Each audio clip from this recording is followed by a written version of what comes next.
Nakakadismaya itong ginagawa ni Senator Amy Marcos na ito na sinisira niya hindi si BBM kundi sinisira niya yung buong pangalan ng mga Marcoses. Napakatagal ng panahon, more than 30 years, no? 36 years na niyuyurakan, sinisipa, dinadaganan, tinatadyakan ang kanilang pangalan sa paninira. Na ngayon na ang mga Pilipino ay nagising sa katotohanan na lahat ng paninira ay isinantabi nila at kanilang ibinoto si Pangulong Bongbong Marcos para maituwid ang kasaysayan at upang gumanda ang takbo ng Pilipinas at makabawi tayo sa lahat ng mga pangyayaring mga lumugmok sa ating bansa. Ngayon ay sinisira niya. Sinasabi pa niya na nag-drug user daw si BBM at yung kaya pinakasalan ni Lisa ay upang maging matuwid ang kanyang buhay. Napakalaking kalokohan yan. Huwag nating maliitin ang pagmamahal ni First Lady Lisa Araneta Marcos kay Pangulong Bongbong Marcos sapagkat noong panahon na yon ay dapang-dapa sila. Ang talagang kanyang minahal ang ating Pangulo noong panahon na hirap sila. Noong panahon na niyuyurakan at tinatadyakan ang kanilang pangalan. At noong panahon na yon ay wala sa posisyon si Pangulong Bongbong Marcos. Noong pinakasalan siya, nilalait pa niya, panlalait pa yung ginagawa ni Senator Amy Marcos. Nasaan naman ang kanyang utak? Sana napunta ang utak mo, Amy? Kaibigan kita pero hindi ganyan dapat ang ginagawa mo. Sinisira mo yung pangalan ng buong pamilya nyo. Oh, bakit? Kasi meron ka nahuhulinigan na yung iyong badman dyan sa DPWH ay malapit na raw kumanta. Sa aking pagkakaalam, sa mga media circle ay malapit na kumanta yung iyong bagman dyan sa Ilocos, yung mga DPWH projects na yan. At sa aming narinig din na si Diskaya pala ay contributor sa campaign mo, na donors mo rin sa campaign mo. At yung hindi ka na pagbibigyan doon sa mga pwesto na gusto mong ipa-appoint. Kaya ikaw ay galit na galit sa iyong kapatid. Pero kung galit ka sa kapatid mo, dapat ay yan ay ipaglihim nyo lang sa inyong pamilya. Huwag mo idamay ang mga Pilipino, huwag mo idamay ang Pilipinas. Ngayon maninira ka, magdi-destabilize ka ng gobyerno. Sino pinapahirapan mo? Ang mga Pilipino. Yan ba ang dapat mong gawin? Dapat mo ba sirain ang ating bansa? Mag-isip-isip ka, Amy. Nasaan ang utak mo? At sinisiraan mo pa si BBM para ikaw ay makapagtakbo sa ticket ni Sara as Vice President. Yan pala ang plano mo, ha? Na magtumakbo kang Vice President kay Sara. Nasaan na? Nasaan ang lohika mo? Nasaan ang iyong isip na punta? Ha? Kinakampihan mo ang mga mamamatay tao, ang mga magnanakaw, ang mga korap. Hindi lang korap na sobrang corruption ang ginawa niyan din lang sa flood control project. Kung hindi pa dahil kay BBM, hindi mabubunyag yan. Tapos ngayon, ikaw pa ang kumakampi sa mga magnanakaw. Ano ka ba? Pambihira ang utak mo, Amy. Hindi ko malaman kung saan mo nakuha yung utak mo.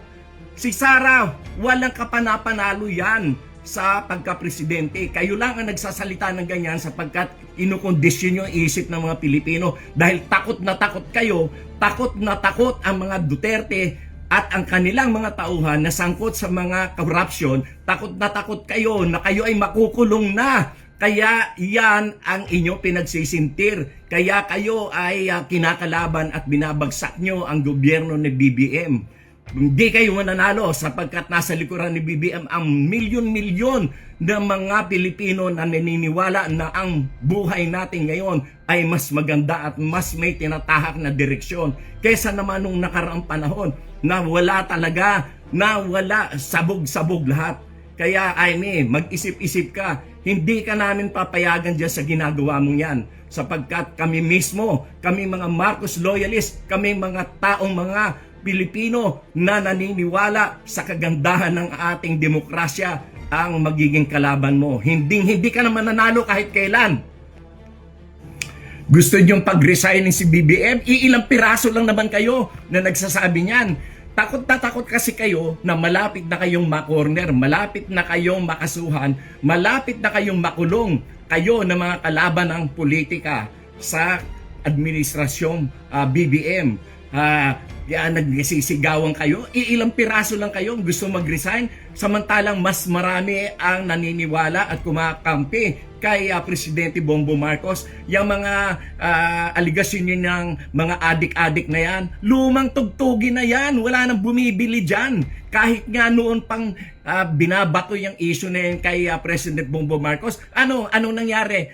For the first time, a majority elected president ang ating naihalal for the first time. At for the first time, nagkaroon ng boto na pagkarami-rami ng 31 million plus. At yan ay kauna-unahang nangyari. At yan ay kahit sa kabila ng paninira kay BBM na siya ay adik, na siya ay kung ano-ano mga ibinato sa kanya, and still, ibinoto siya ng mga tao ng napakarami for the first time majority sa presidential election. At yung mga adik-adik nan, lumang tugtugin na yan, wala nang bumibili dyan. Kayo lang na mga bumibili dyan, yung mga kulang, yung mga bobo. Nakakadismaya itong ginagawa ni Senator Amy Marcos na ito, na sinisira niya hindi si BBM, kundi sinisira niya yung buong pangalan ng mga Marcoses. Napakatagal ng panahon, more than 30 years, no? 36 years na niyuyurakan, sinisipa, dinadaganan, tinatadyakan ang kanilang pangalan sa paninira. Na ngayon na ang mga Pilipino ay nagising sa katotohanan na lahat ng paninira ay isinantabi nila at kanilang ibinoto si Pangulong Bongbong Marcos para maituwid ang kasaysayan at upang gumanda ang takbo ng Pilipinas at makabawi tayo sa lahat ng mga pangyayaring mga lumugmok sa ating bansa. Ngayon ay sinisira niya. Sinasabi pa niya na nag-drug user daw si BBM at yung kaya pinakasalan ni Lisa ay upang maging matuwid ang kanyang buhay. Napakalaking kalokohan yan.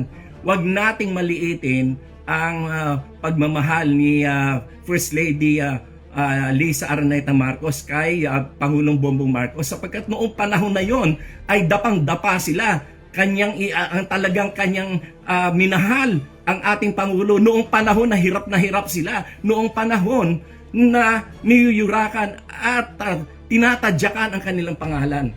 At noong panahon na yon ay wala sa posisyon si Pangulong Bongbong Marcos. Noong pinakasalan siya, nilalait pa niya, panlalait pa yung ginagawa ni Senator Amy Marcos. Nasaan naman ang kanyang utak? Sana napunta ang utak mo, Amy? Kaibigan kita pero hindi ganyan dapat ang ginagawa mo. Sinisira mo yung pangalan ng buong pamilya nyo. Oh, bakit? Kasi meron ka nahuhulinigan na yung iyong badman dyan sa DPWH ay malapit na raw kumanta. Sa aking pagkakaalam, sa mga media circle ay malapit na kumanta yung iyong bagman dyan sa Ilocos, yung mga DPWH projects na yan. At sa aming narinig din na si Diskaya pala ay contributor sa campaign mo, na donors mo rin sa campaign mo. At yung hindi ka na pagbibigyan doon sa mga pwesto na gusto mong ipa-appoint. Kaya ikaw ay galit na galit sa iyong kapatid. Pero kung galit ka sa kapatid mo, dapat ay yan ay ipaglihim nyo lang sa inyong pamilya. Huwag mo idamay ang mga Pilipino, huwag mo idamay ang Pilipinas. Ngayon maninira ka, magdi-destabilize ka ng gobyerno. Sinong pinapahirapan mo? Ang mga Pilipino. Yan ba ang dapat mong gawin? Dapat mo bang sirain ang ating bansa? Mag-isip-isip ka, Amy. Nasaan ang utak mo? At sinisiraan mo pa si BBM para ikaw ay makapagtakbo sa ticket ni Sara as Vice President. Yan pala ang plano mo, ha? Na magtumakbo kang Vice President kay Sara. Nasaan ang lohika mo? Nasaan ang iyong isip na punta? Ha? Kinakampihan mo ang mga mamamatay tao, ang mga magnanakaw, ang mga korap. Hindi lang korap, na sobrang corruption ang ginawa niyan din lang sa flood control project. Kung hindi pa dahil kay BBM, hindi mabubunyag yan. Tapos ngayon, ikaw pa ang kumakampi sa mga magnanakaw. Ano ka ba? Pambihira ang utak mo, Amy. Hindi ko malaman kung saan mo nakuha yung utak mo. Si Sara, walang kapanapanalo yan sa pagka-presidente. Kayo lang ang nagsasalita ng ganyan sapagkat inukondisyon yung isip ng mga Pilipino dahil takot na takot ang mga Duterte at ang kanilang mga tauhan na sangkot sa mga corruption. Takot na takot kayo na kayo ay makukulong na. Kaya yan ang inyong pinagsisintir. Kaya kayo ay kinakalaban at binabagsak nyo ang gobyerno ni BBM. Hindi kayo mananalo sapagkat nasa likuran ni BBM ang milyon-milyon na mga Pilipino na naniniwala na ang buhay natin ngayon ay mas maganda at mas may tinatahak na direksyon kaysa naman nung nakaraang panahon na wala talaga, na wala, sabog-sabog lahat. Kaya Aimee, mag-isip-isip ka, hindi ka namin papayagan dyan sa ginagawa mong yan sapagkat kami mismo, kami mga Marcos loyalist, kami mga taong mga Pilipino na naniniwala sa kagandahan ng ating demokrasya ang magiging kalaban mo. Hindi ka naman nanalo kahit kailan. Gusto niyong pag-resign si BBM? Iilang piraso lang naman kayo na nagsasabi niyan. Takot na takot kasi kayo na malapit na kayong makorner, malapit na kayong makasuhan, malapit na kayong makulong kayo na mga kalaban ng politika sa administrasyong BBM. Yan, nagsisigawan kayo, iilang piraso lang kayo gusto mag-resign, samantalang mas marami ang naniniwala at kumakampi kay Presidente Bongbong Marcos. Yung mga aligasyon nyo ng mga adik-adik na yan, lumang tugtugin na yan, wala nang bumibili dyan. Kahit nga noon pang binabato yung issue na yan kay President Bongbong Marcos, anong nangyari? For the first time, a majority elected president ang ating naihalal for the first time. At for the first time, nagkaroon ng boto na pagkarami-rami ng 31 million plus. At yan ay kauna-unahang nangyari. At yan ay kahit sa kabila ng paninira kay BBM na siya ay adik, na siya ay kung ano-ano mga ibinato sa kanya, and still, ibinoto siya ng mga tao ng napakarami for the first time majority sa presidential election. At yang mga adik-adik nan, lumang tugtugin na yan, wala nang bumibili dyan. Kayo lang na mga bumibili dyan, yung mga kulang, yung mga bobo